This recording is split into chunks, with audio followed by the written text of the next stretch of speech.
بسم الله الرحمن الرحيم. أعوذ بالله من الشيطان الرجيم. بسم الله الرحمن الرحيم. الحمد لله رب العالمين، وصلى الله على سيدنا محمد وآله الطاهرين وصحبه المنتجبين. اللهم صل على محمد وآل محمد. معزز طلباء کرام، السلام علیکم۔ آج کے سبق میں ہم فقہی اور اصولی فکر کے باہمی ربط و ضبط پہ گفتگو کریں گے۔ اصل تصور یہ ہے کہ بنیادی جو تصور ہے وہ یہ ہے کہ فقہ اور اصول کا جو رابطہ ہے وہ ایک دوسرے پہ تأثیر و تأثر کا ہے۔ فقہ اور اصول میں جو رابطہ ہے وہ ایسا نہیں ہے کہ یک طرفہ ہو، بلکہ دو طرفہ ہے، یعنی دونوں ایک دوسرے کے لیے مکمل ہیں۔ فقہ اصول پہ اثر ڈالتی ہے، اصول فقہ کو دقیق بناتی ہے، اور اس رابطے کو ہم آج تھوڑا وضاحت کے ساتھ پڑھیں گے۔ تو آئیے چلتے ہیں سبق کے پہلے حصے یعنی قراءت متن کی جانب۔ التفاعل بين الفكر الأصولي والفكر الفقهي. عرفنا أن علم الأصول يقوم بدور المنطق بالنسبة إلى علم الفقه، وعرفنا أن العلاقة بينهما علاقة النظرية والتطبيق. هذا الترابط الوثيق بينهما يفسر لنا التفاعل المتبادل بين الذهنية الأصولية على صعيد النظريات من ناحية، وبين الذهنية الفقهية على صعيد التطبيق من ناحية أخرى، إذ كلما كانت النظريات أوفر وأدق تطلبت طريقة تطبيقها دقة وعمقا أكبر. هذا التفاعل بين الذهنيتين الأصولية والفقهية يؤكده تاريخ العلمين على طول الخط، وتكشف عنه بوضوح دراسة المراحل التي مر بها البحث الفقهي والبحث الأصولي في تاريخ هذين العلمين.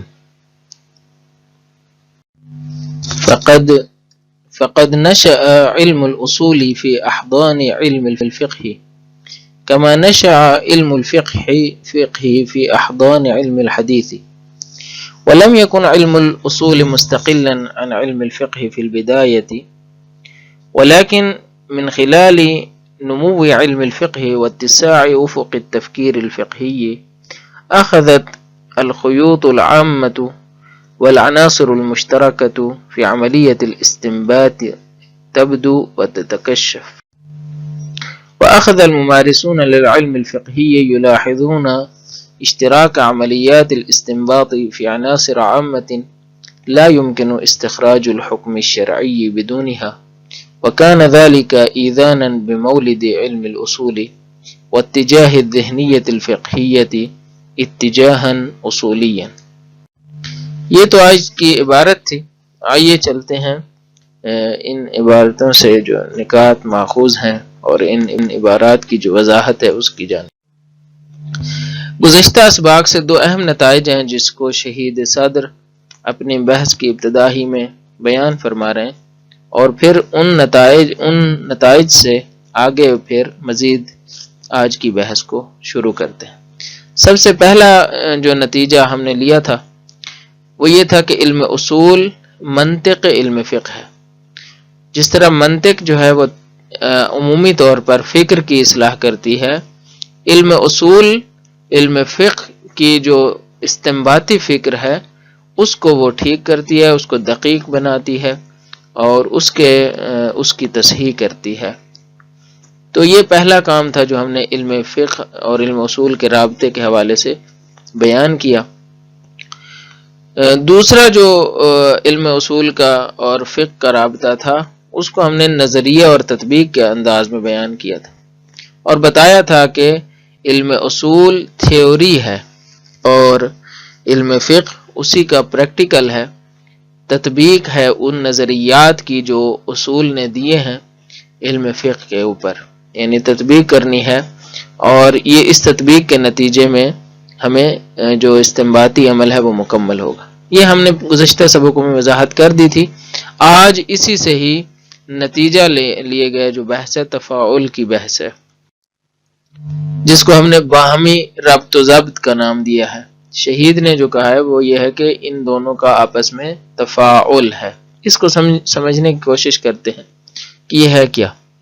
سب سے پہلا جو نقطہ ہے وہ یہ ہے کہ یہ رابطہ دو طرفہ ہے، یہ ایک طرفہ نہیں ہے۔ کوئی یہ نہ سمجھے کہ اصول ہی صرف فقہ کے اوپر اثر ڈالتی ہے اور فقہ سے کوئی اثر نہیں لیتی ہے، نہیں، بلکہ یہ رابطہ دو طرفہ ہے، یعنی میوچول انٹریکشن ہے، دونوں کے درمیان رفت و برگشت ہے۔ یہ میں اگلے نقطے میں لکھا ہے، یعنی نظریات کی سطح پر اصولی ذہنیت اور فقہ کی سطح پر تطبیقی ذہنیت، نظریات کی سطح پر اصولی ذہنیت اور فقہ کی سطح پر تطبیقی ذہنیت، ان کے درمیان مسلسل رفت و برگشت ہوتی ہے۔ رفت و برگشت یعنی آمد و رفت ہوتی ہے، آتے جاتے رہتے ہیں۔ جدید اصطلاحات میں ڈائلیکٹک کہتے ہیں اس کو، یعنی جو ایک تعامل ہوتا ہے باہمی، جو آمد و رفت ہوتی ہے، آپ نظریے سے جاتے ہیں تطبیق کی جانب، تطبیق سے جاتے ہیں دوبارہ نظریات کی جانب۔ مثلا جیسے طب کی مثال دی تھی تو اسی کو آپ لے لیں کہ ایک آدمی جو طبیب ہے وہ اپنے نظریات کی روشنی میں تشخیص دیتا ہے، پھر اپنی تشخیص کی روشنی میں دوبارہ جاتا ہے، نظریات کو سنوارتا ہے، نظریات میں ممکن ہے اس کو نئی چیزیں ملیں۔ تو یہ کیا ہے؟ یہ باہمی ربط ہے جو اصولی فکر اور فقہی فکر کے درمیان ہے۔ دونوں ایک دوسرے کو تقویت دیتے ہیں، یعنی ایک آدمی جو خالصتاً اصولی ہے وہ ابھی فقہ کے میدان میں وارد ہی نہیں ہوا، اس کو اتنا ظہور کے جو ظہورات کلام ہوتے ہیں اس پر اتنی دسترس نہیں ہوگی کیونکہ اس نے صرف تھیوری پڑھی ہے۔ لیکن ایک آدمی ہے جو ظہورات کلام کی حجیت کو سمجھتا ہے، اس کی جزیات کو سمجھتا ہے، عام و خاص، مطلق مقید، لیکن آ کر پھر تطبیق کرتا ہے کہ یہ عام ہے، یہ خاص ہے، یہ مطلق ہے، یہ مقید ہے، تو وہ ان کے کنسپٹ کو مزید بہتر انداز میں سمجھے گا۔ لہٰذا فقہ کا اصول پہ اثر ہے، اصول کا فقہ کے اوپر اثر ہے، دونوں ایک دوسرے کو تقویت دیتے ہیں۔ اور اگلا جو نقطہ ہے وہ یہ ہے کہ نظریہ جتنا گہرا ہوگا تطبیق کے میدان میں اتنی گہرائی کا متقاضی ہوگا، یعنی نظریات کا گہرا ہونا تطبیق کے میدان میں دوبارہ گہرائی کا متقاضی ہے۔ ایسا نہیں ہے کہ جو آدمی جو ہے جو نظریات کو گہرائی سے پڑھ لے وہ تطبیق کے میدان میں مثلا سہل پسندی کرے، نہیں، بلکہ دونوں کے درمیان رابط ہے کا مطلب یہ ہے کہ اگر آپ کا نظریہ گہرا ہے تو تطبیق کے وقت بھی اس کو اتنی ہی گہرائی چاہیے ہوگی تاکہ خلط میں نہ پڑے۔ تو یہ چند ایک نکات تھے جس کی طرف شہید نے اشارہ کیا ہے کہ یہ باہمی ربط کو بیان کرتے ہیں۔ آگے پھر تاریخ کی روشنی میں باہمی ربط کی طرف آتے، اس کو عنوان دیا میں نے فقہ اور اصول کا رابطہ تاریخ علم کی روشنی میں۔ دیکھیں، تاریخ علم ایک اکیڈمک شعبہ ہے، تخصص ہے، ایک علیحدہ شعبہ ہے۔ ہمارے علماء نے اس پر اتنی توجہ نہیں دی، لیکن شہید نے اس کو یہاں پہ ابتدائی صفحات میں کافی پررنگ انداز میں بیان کیا ہے۔ یعنی آپ جب رسائل پڑھیں گے، مقاصد پڑھتے ہیں، رسائل پڑھتے ہیں، کفایہ پڑھتے ہیں، تو ان میں یہ نقطہ آپ کو نہیں نظر آتا کہ تاریخ علم کو چھیڑیں اور بتائیں کہ ان دو کی تاریخ کیا تھی، کیسے جو ہے وجود میں آئے، نہیں، اس پہ بحث نہیں کرتے۔ جبکہ شہید نے اس کو اپنے تئیں جو ہے کافی توجہ کا محور قرار دیا ہے، اور اس پر مزید بھی تحقیق کی ضرورت ہے اور مزید اس کو تدقیق کی ضرورت ہے۔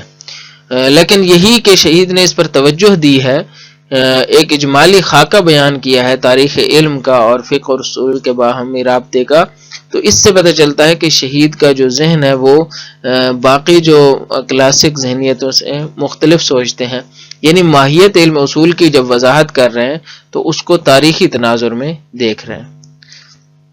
سب سے پہلا نقطہ جو ہے وہ فقہ کے حوالے سے بیان کرتے ہیں کہ فقہ حدیث کی گود میں پلی بڑھی ہے، یعنی حدیث جب سب سے پہلے تو حدیث پیغمبر اسلام صلوات اللہ علیہ وآلہ تھے، اور پھر اس کے بعد ائمہ علیہ السلام نے بھی جو اقوال بیان کیے وہ بھی ہمارے لیے حدیث کا درجہ رکھتے ہیں۔ تو یہ کیا ہوا کہ فقہ وہاں سے حدیث جو بیان ہوتی تھی، پھر ان احادیث کو نئے تناظر میں دیکھا جانے لگا، نئے مسائل کے تناظر میں دیکھا جانے لگا، تو پھر وہاں سے فقہ نے جنم لیا، یعنی ان جزئیات کو جو احادیث میں نہیں تھی، کلیات کی روشنی میں نئے جب احکام شرعی صادر ہوئے، قوانین بنے، تو یہاں سے فقہ نے جنم لیا، تو حدیث ہی باعث بنی کہ فقہ وجود میں آئے۔ بہرحال یہ تاریخی واقعیات کو بیان کر رہے ہیں، علامہ کی اس کے اوپر خاص نظر ہے، علامہ طباطبائی نے، کہ قرآن جو ہے یہاں پہ مہجور ہے بہرحال، تو یہ واقعیت ہے، اس کو فی الحال یہاں پہ نہیں چھیڑتے، لیکن تاریخی واقعیت کے طور پر شہید صدر یہ درست فرما رہے ہیں کہ فقہ جو ہے وہ حدیث کی گود میں زیادہ پلی بڑھی، اور اصول کو فقہ نے جنم دیا ہے، اصول کو فقہ نے جنم دیا ہے اور پالا پوسا ہے، یعنی فقہ ہی باعث بنی کہ اصول وجود میں آئے۔ کیسے وجود میں آئے وہ اگلے نقطے میں تھوڑا سا بیان کیا ہے کہ ابتدا میں فقہ اور اصول یکجا تھے، یعنی احادیث سے فقہ وہ لیتے تھے، ظہورات کلامی جو ظہور میں سمجھ آتی تھی وہ اس کو لے لیتے تھے، اور پھر جو ہے آہستہ آہستہ کیا ہوا کہ عناصر عامہ نے اپنا وجود استقلالی دکھانا شروع کیا۔ جو مستنبطین تھے، جو فقہ سے احکام نکال رہے تھے، استخراج کر رہے تھے حدیثوں سے، انہوں نے دیکھا کہ کچھ ایسی چیزیں ہیں جو مشترک ہیں، جن کو عناصر عامہ یا عناصر مشترکہ کہتے ہیں، قواعد عامہ، کہ ہر حدیث میں مثلا ظہورات موجود ہیں، بعض احادیث مطلق ہیں، بعض مقید ہیں، بعض عام ہیں، بعض خاص ہیں، تو یہ ساری مباحث جو ہے وہ آہستہ آہستہ انہوں نے وجود استقلالی دکھانا شروع کیا کہ ایک ایسا علم آ سکتا ہے کہ جو ان سب چیزوں کو علیحدہ سے بحث کرے، ان کو استدلالی انداز میں بحث کرے اور مستدل بحث کرے، لہٰذا یہاں پہ علم اصول سامنے آئی، تو آہستہ آہستہ عناصر عامہ وجود میں آئے اور عامہ نے اپنا وجود دکھانا شروع کیا، اور جب یہ عناصر عامہ تھوڑی متنابہ تعداد میں ہو گئے تو اس پر ایک نیا علم سامنے آیا جس کو علم اصول کہا گیا۔ تو یہ ایک تاریخچہ ہے علم اصول کا، اس کو مزید بھی آگے بڑھائیں گے، لیکن آج کے سبق میں اتنی حد تک چونکہ وقت کی گنجائش کم ہوتی ہے تو آج کے سبق میں ہم یہیں تک پڑھیں گے۔ تو تیسرے حصے کی جانب چلتے ہیں، یعنی وضاحت متن۔ فرماتے ہیں التفاعل بین الفکر الفقہی اصولی والفکر الفقہی، تفاعل ہے یعنی باہمی رابطہ ہے فکر اصولی کے درمیان اور فکر فقہی کے درمیان، باہمی ربط و ضبط کو تفاعل کہتے ہیں، تال میل کو تفاعل کہتے ہیں، آپس کے جو روابط جو دو طرفہ ہوتے ہیں ان کو تفاعل کہا جاتا تھا، اور اس دو طرفہ رابطے کی وضاحت آج کے سبق میں ہم نے کرنی ہے۔ عرفنا ان علم الاصول یقوم بدور المنطق بالنسبة الى علم الفقہ، ہم جان چکے ہیں کہ علم اصول منطق کا کردار انجام دیتا ہے، یعنی علم اصول منطق کا کردار انجام دیتا ہے، کس کے لیے؟ بالنسبت الی علم الفقہ، علم فقہ کے لیے، جس طرح منطق فکر کی اصلاح کرتی ہے اسی طرح علم اصول علم فقہ کی جو فکر ہے، عمومی تفکیر ہے، اس کو ٹھیک کرنے کے لیے۔ وعرفنا، اور پھر ہم نے یہ بھی جانا کہ ان العلاقۃ بینہما علاقۃ النظریۃ والتطبیق، کہ ان دونوں کے درمیان جو رابطہ ہے وہ تھیوری اور پریکٹیکل کا ہے۔ هذا الترابط الوثيق بينهما يفسر لنا التفاعل المتبادل بين الذهنية الأصولية على صعيد النظريات من ناحية وبين الذهنية الفقهية على صعيد التطبيق من ناحية أخرى. یہ جو وسیق اور گہرا رابطہ ہے ان دو کے درمیان، یعنی علم اصول اور علم فقہ کے درمیان، اس رابطے سے ہمیں ایک نئی چیز سامنے آتی ہے. یہ رابطہ تفسیر کرتا ہے، واضح کرتا ہے، بیان کرتا ہے، تشریح کرتا ہے ہمارے لیے، لنا ہمارے لیے بیان کرتا ہے کس چیز کو؟ التفاعل المتبادل، تفاعل متبادل کو، باہمی ربط و ضبط کو، باہمی تال میل کو، جو ذہنیت اصولی کے درمیان موجود ہے اور ذہنیت فقہی کے درمیان موجود ہے. بین الذہنیت الاصولیہ و بین الذہنیت الفقہیہ. کیسے بین ذہنیت اصولیہ؟ علی صعید النظریات من ناحیت، یعنی نظریات کی سطح پر. نظریات کی سطح پر کیا ہے؟ ذہنیت اصولیہ ہے، اور ذہنیت من ناحیت یعنی ایک طرف سے، یعنی ایک طرف نظریات ہیں اور نظریات سے تشکیل پانے والی ذہنیت اصولی ہے، دوسری طرف تطبیق سے تشکیل پانے والی ذہنیت فقہی ہے.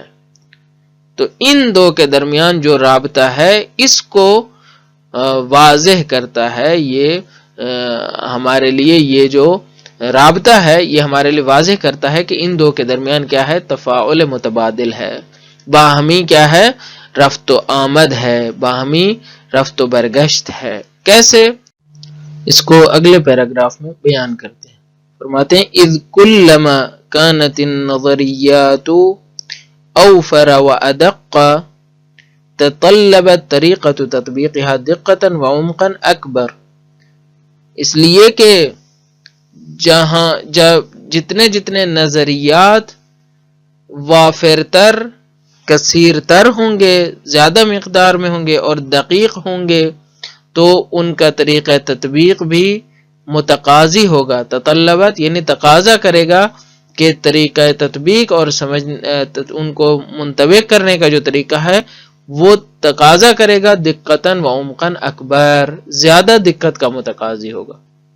مثلا آپ دیکھیں طب میں پہلے جو ہے وہ سارے علوم علیحدہ علیحدہ نہیں تھے.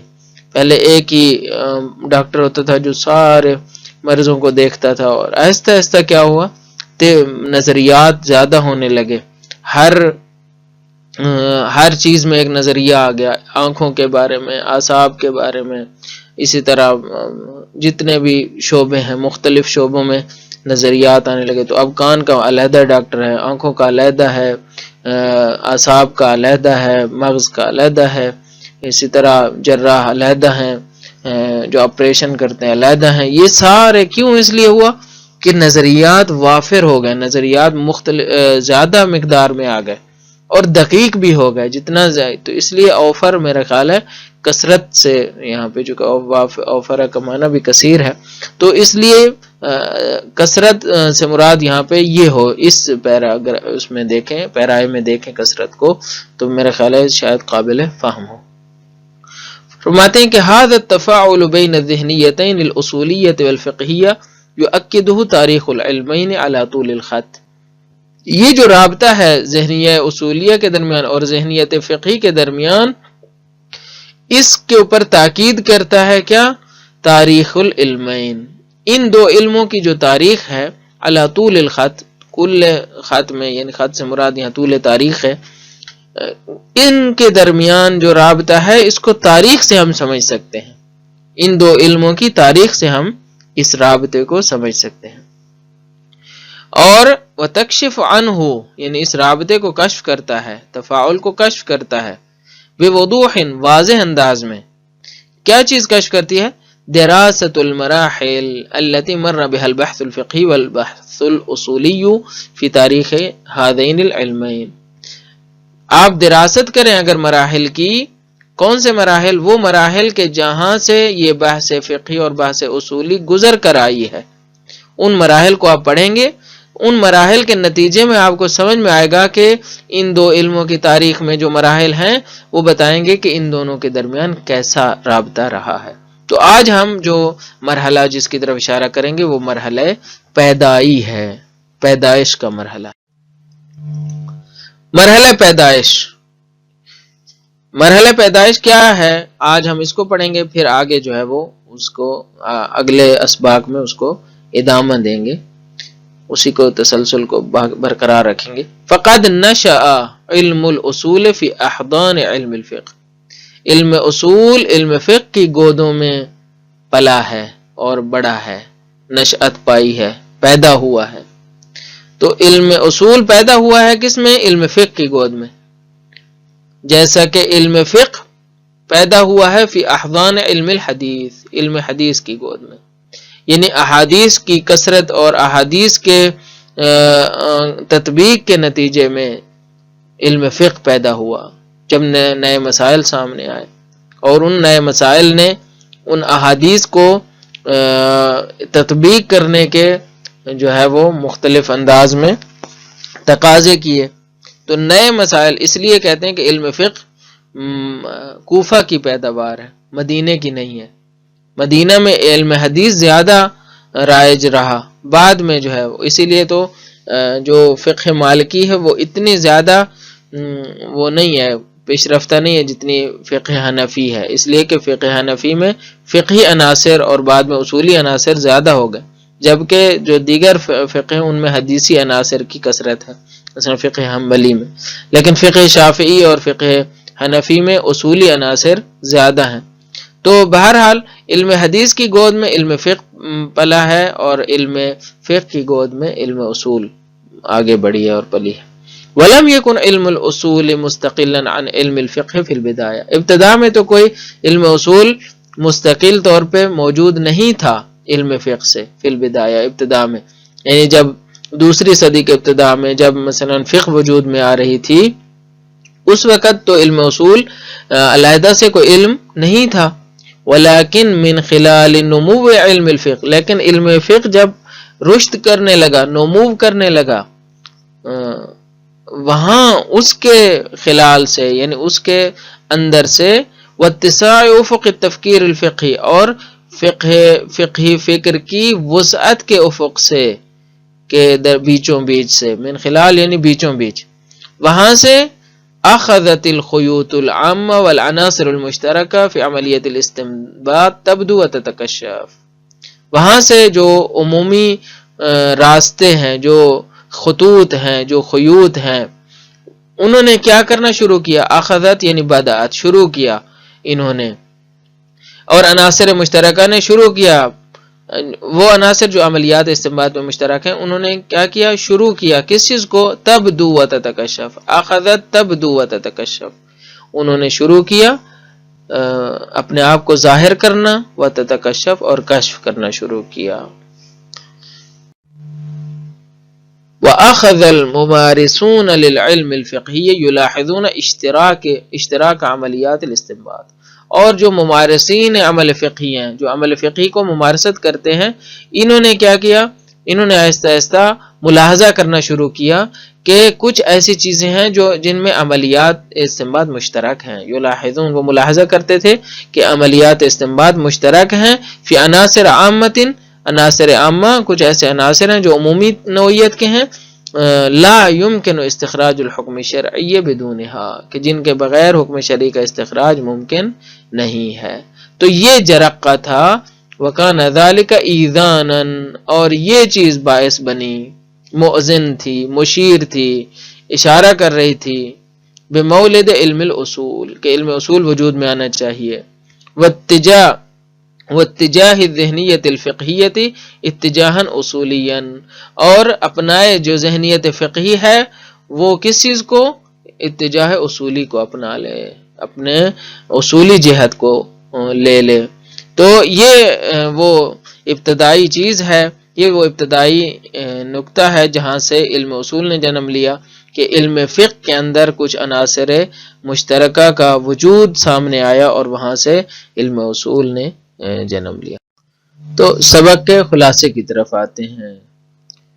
سب سے پہلی بحث جو آج ہم نے کی وہ یہ تھی کہ اصولی اور فقہی تفکر کا باہمی ربط و ضبط کیا ہے، اور اس میں ہم نے بتایا کہ فقہی اور اصولی فکر کے درمیان دو طرفہ رابطہ ہے، اور اس دو طرفہ رابطے کو ہم نے وضاحت کے ساتھ بیان کیا، اور پھر ہم نے تاریخ کی طرف آئے، فقہ اور اصول کی پیدائش کی طرف آئے، تاکہ اس دو طرفہ رابطے کو مزید وضاحت کر سکیں کہ یہ کیسا رابطہ تھا، اور ہم نے بتایا کہ کچھ عناصر مشترکہ فقہ کے اندر نظر آئے اور مستنبطین نے ان عناصر کو آہستہ آہستہ کشف کرنا شروع کیا، اور جب یہ متنابہ مقدار میں آ گئے تو ایک علم وجود میں آیا۔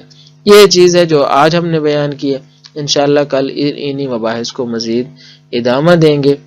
امید ہے یہ سبق بھی آپ کے لیے مفید واقع ہوا ہوگا۔ اجازت دیجیے، سلامت رہیں، کامیاب رہیں، والسلام علیکم ورحمۃ اللہ وبرکاتہ۔